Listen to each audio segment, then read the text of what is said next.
Na yung pagdating ko sa bahay yung may nakalatag ng pagkain kaso never happened in my life mga veshi. O, di ba English yun? Pero hayaan nyo na nga kahit ano pagdadrama ko naman, never naman yung mangyayari. And of course, as usual, pag nag-gisa tayo, antayin natin ma-aroma tsaka yung pero medyo mag-brown na yung mga sibuyas tsaka yung bawang saka natin ilalagay yung ating karne. O, diba?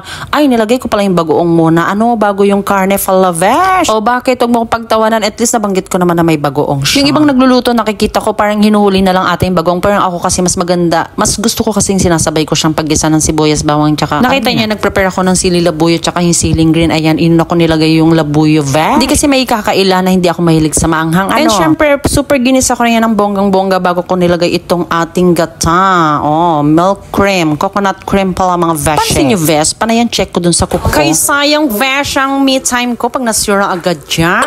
Ayan, wag kalimutan yung mekos mo ng bonggang-bongga o mekos. Ayan na, nabubulol na tuloy ako, Vesh. Tapos yan, after nung kumulo na, nilagyan ko siya ng isang chicken cubes. Siyempre, pampadagdag lasa yan mga veshi ko.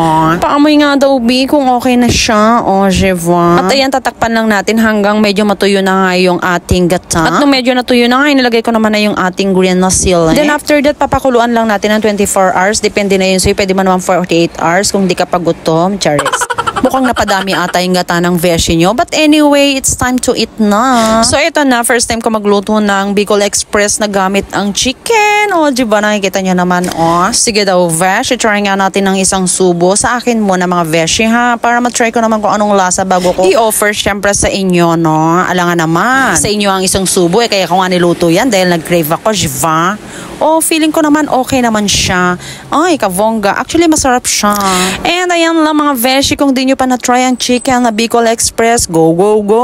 O, shy, enjoy ko muna yung aking foodang. At ikaw, kung gusto mo kong sabayan, go! And that's all for today's video. Kumusta naman ang pilik mata ng veshi ko? Sige na nga. Thanks for watching, veshi! Bye!